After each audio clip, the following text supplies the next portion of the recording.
Ladies and gentlemen, a few months ago on this platform, I offered my unsolicited advice to Azimio La Umoja One Kenya Alliance on a few things that they really needed to do if they were serious about winning the presidency in 2027. And one of the advices that I offered to them was that they needed to identify their presidential candidate early enough and come up with a strategy on how they were going to sell that candidate to the country. Whether that candidate was going to be Raila Odinga, Kalonzo Musyoka, Martha Karua, but they needed to identify that candidate. Because if you ask me, Kenya Kwanza government is one of the easiest governments to actually remove from office based on the fact that they offered Kenyans heaven, but they've delivered them in hell. But William Ruto is already scheming for 2027. So in this video, I want to reveal to you guys William Ruto's strategy for 2027 that he strongly believe will defeat Azimio La Umoja One Kenya Alliance. Before we do that, for those who are watching this channel for the first time, please take a second or two, click that subscribe button so that next time we produce a video like this, YouTube will automatically notify you. And to the subscribers, I want to continue thanking you guys for your continued support, because without that support, this channel cannot be where it is. Ladies and gentlemen, without any further ado, allow me to dive in. Let me ask you this question. Do you think Azimio La Umoja One Kenya Alliance is ready to face Kenya Kwanza government? Are they ready? I know there are a lot of activities currently ongoing. Raila Odinga is supposed to be in Makwiny, if I'm not wrong, today. Tomorrow, Kalonzo Musyoka will be in Bondo. Yesterday, they were in Turkana, Azimio were in Turkana, and you saw what happened in Turkana. What happened in Turkana is basically part of William Ruto's strategy on dealing with Azimio La Umoja One Kenya Alliance. I've always told you on this platform that politics is a game of numbers, and those numbers are normally perceived. Can Azimio La Umoja One Kenya Alliance bring together those numbers and perceptually convince Kenyans that they are ready for the presidency in 2027? I'm looking at Azimio and I think they are not really ready for it. But William Ruto is already scheming. And this is why Azimio should be worried. Number one, in my view, William Ruto is already fixing his party. He's already called for party elections, which are going to happen in December. By fixing the party, it means they will be able to deal with the fallout early enough. I'm not so sure whether Kalonzo Musyoka's party, Wiper Party, is planning any party elections soon. Because if Kalonzo Musyoka is going to be the presidential candidate, it means the party must have serious structures from the national level to the grassroots. I'm not sure. I'm also not sure whether Martha Karua and his NAK Kenya is ready for the presidency. I'm not sure whether the party even has structures. Like if I'm currently in Kisumu town here, I'm not sure if I move around, I can find his structures. Of course, for ODM, it's different because ODM has been in existence. It has structures. It has always conducted party elections. But William Ruto understands that for him, he must fix his party. By fixing the party, it means William Ruto will have a firm grip on the party. And that's why in his own words, he stated these words. Ya mwisho, my third assignment katika hii mkutano ni tukubaliane mambo ya uchaguzi wa chama. Mimi naona hapo ndio mmenyamaza. Hapo kwa uchaguzi. Hapo kwa uchaguzi, my friends, tunaelewana? Nyinyi mnajua hii chama tulifanya ukarabati madakika ya mwisho. Si ndio? Mungu akatusaidia tukafaulu. Sasa sisi wote hapa, hata mimi kama party leader, hakuna mtu amenichagua. Si ndio? Mimi niko tu hapa. Kirigiji yako area tu hivi. Hawa watu wote, hata hii Malala, sijui research, hata sasa anasema asante sana nimepatiwa nafasi, lakini wenye chama hawajasema, sasa watakuja kusema. Si ndio? Lazima tukubali my friends. Hii chama iko na wenyewe. Na wenyewe lazima waseme. Tunaelewana? So nasikia watu wengi wanasema sijui, maybe this is not the right time, maybe tungengojea, maybe tungepanga siku ingine. Hapana, this is the time. Hatuwezi kufanya uchaguzi ya chama kama uchaguzi inakaribia ile ya national, sita tukoroga. Sasa heri saa hii kama kinaumana kiumane saa hii ndio tujue vile ya kujipanga. Ama namna gani? Yes. Wacha wenye chama waseme maneno. Number two, I also strongly believe that the bipartisan talks is also part and parcel of William Ruto's strategy for 2027 general election. You know, Azimio La Umoja One Kenya Alliance had actually fixed William Ruto and pushed him into a very tight corner. Kenyans had believed that Kenya Kwanza government was making life unbearable. Today in this country, we are not talking about the cost of living. We are not talking about the high cost of, the high taxation. You know, businesses are closing down. People are running away from the pay bill because of Kenya Kwanza taxes. Nobody is talking about. When Azimio were on the streets, Kenyans were really talking about these things, and Kenyans felt that Azimio had an agenda. But then the bipartisan talks came. What is in the bipartisan talks, and how is it helping William Ruto? It's keeping Azimio La Umoja One Kenya Alliance busy for no reason. Number two, if you ask me, I've read the issues they've agreed on. 3 issues. One of the issues they've agreed on is that they are going to create the office of the Prime Minister, and they are also going to create the office of the Prime Cabinet Secretary, which means they are creating positions for themselves. That is something which I'm sure William Ruto is going to run away with. They are also talking of the reconstitution of IBC. They've also agreed on that. I'm not sure whether they agreed on the issue of the servers, because for Azimio supporters, the main important thing was not the IBC commissioners, the reconstitution, not really the reconstitution of IBC commission.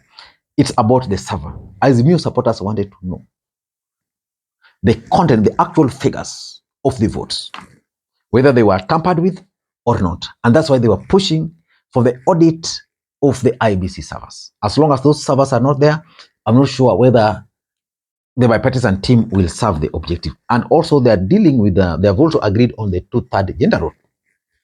Uhuru Kenyatta failed to deal with the 2/3 gender rule. That's a fact. And of course, Ruto has also failed to deal with it. So basically it means the bipartisan talks, William Ruto is now going to use Azimio La Umoja One Kenya Alliance to solve our problems which he has been unable to deal with.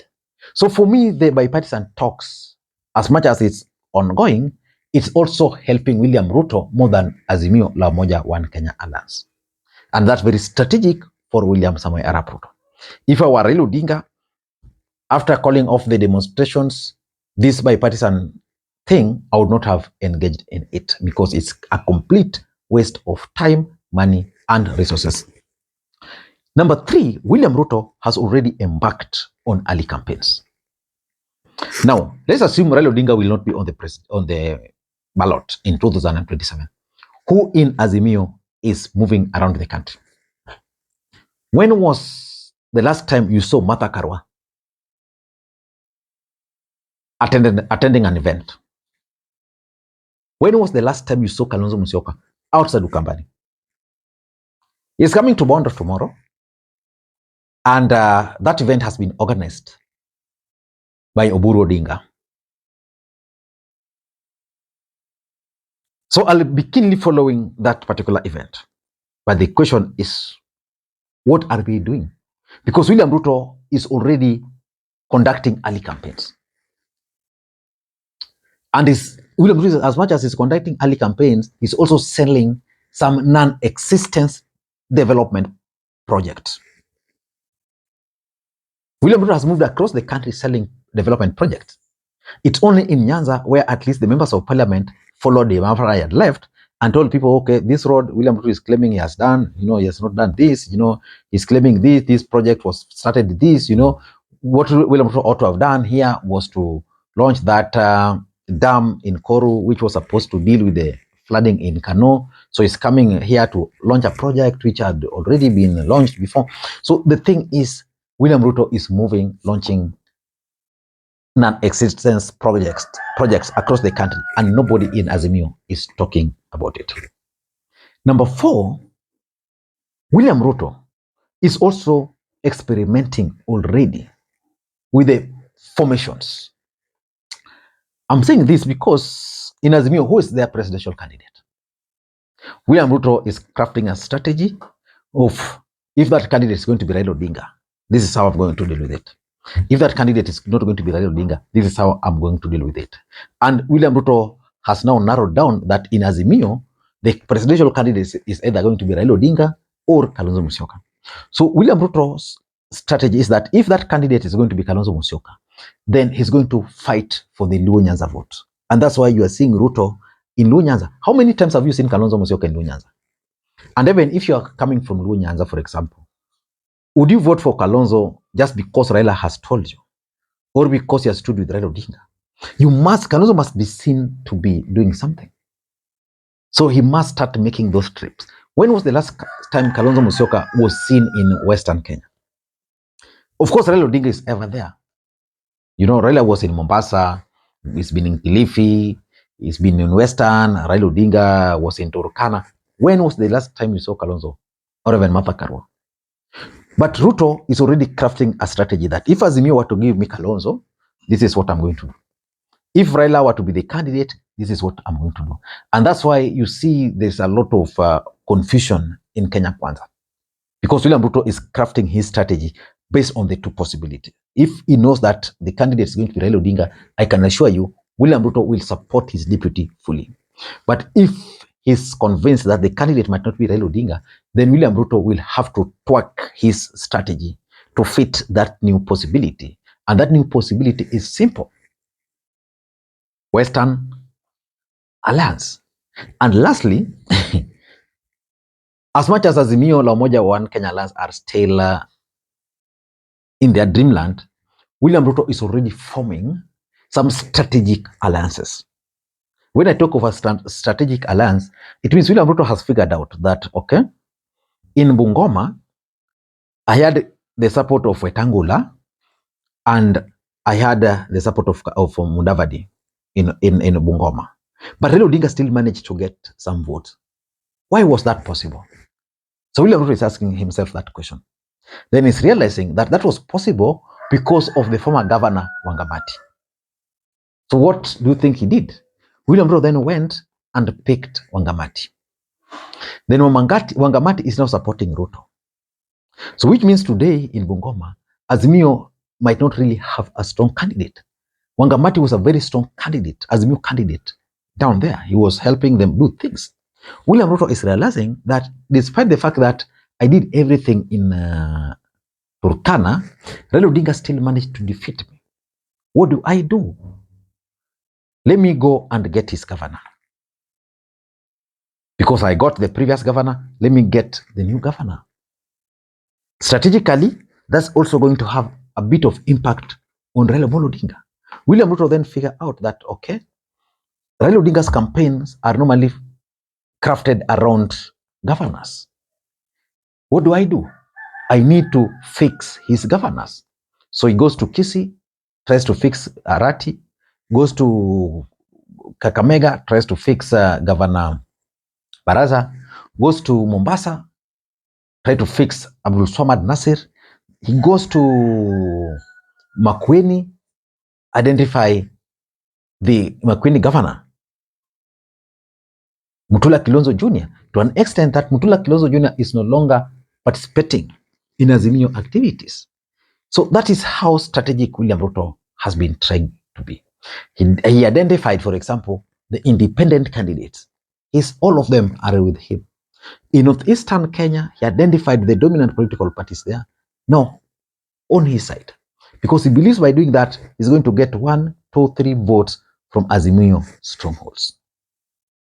So Azimio La Umoja One Kenya Alliance must be alive to the fact that if they joke around, then William Ruto is going to embarrass them. But of course, there's still time. There's several things they can do. They can watch my video, and I'm putting the link in the description. I'm actually putting the link to that video down here so that they can watch it. I don't know what you think. That's my take.